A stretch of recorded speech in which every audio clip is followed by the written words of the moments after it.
আচ্ছা শোনা, তোদের বাড়ির সামনে এখানে কোথায় শুনলাম একটা পার্ক আছে, চল না গিয়ে ঘুরে আসি। পার্কে? কিন্তু আমি তখন কার্টুন দেখতাম। কি রে রিয়া, কি করছিস? বস বস, কার্টুন দেখবি। এখন তো আমার আর বোনের টম এন্ড জেরি দেখার সময়।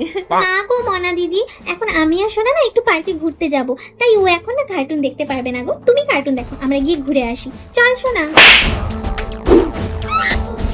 কি বানিয়েছিস দিদি? একদম ভালো হয়নি। এ বাবা, মনা দিদি তো ম্যাগির মধ্যে পেঁয়াজ ডিম কিছুই দেয়নি, তাই তো ভালো হয়নি খেতে। মনা দিদি ম্যাগি বানাতে পারে না। তুই চিন্তা করিস না সোনা, আমি খুব ভালো ম্যাগি বানাতে পারি। আমি কালই তোকে দেখবি ম্যাগি বানিয়ে খাওয়াবো, তুই একদম আঙুল চেটে খাবি। হ্যাঁ রিয়া দিদি, কাল ম্যাগিটা না তুমিই বানিও। সোনা, এই দেখ আমি আইসক্রিম নিয়ে এসেছি, আর এই দেখ আমি তোর জন্য সব থেকে বড় আইসক্রিমটা নিয়ে এসেছি। আমি তো তোকে খুব ভালোবাসি, তুই তো জানিস সেটা। এই নে ধর, খা আইসক্রিমটা। মনা দিদি, এই নয়, এইটা তোমার জন্য এনেছি। ও তো আমাদের ছোট, খুবই আদরের, তাই ওর জন্য বড় আইসক্রিমটা এনেছি। আর তোমার জন্য এই ছোটটা নিয়ে এসেছি। তুমি আবার কিছু মনে করলে না তো? না না, কি মনে করব? তারপর জানিস তো ওই বাড়িটাতে না আর কেউ যেতেই চাইতো না। কি রে, তোরা কি করছিস? ঘুমিয়ে পড়বি নাকি? বোন, একটু ওইদিকে চেপে যা না, আমিও ঘুমাবো তো। মানা দিদি, আজকে তুমি একটু অন্য ঘরে গিয়ে ঘুমাও না গো। আজকে না আমি আর সোনা একটু একা ঘুমাবো।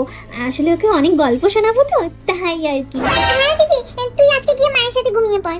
রিয়া দিদি, তারপর বলো না কি হলো? হ্যাঁ, তো যেটা বলছিলাম আর কি,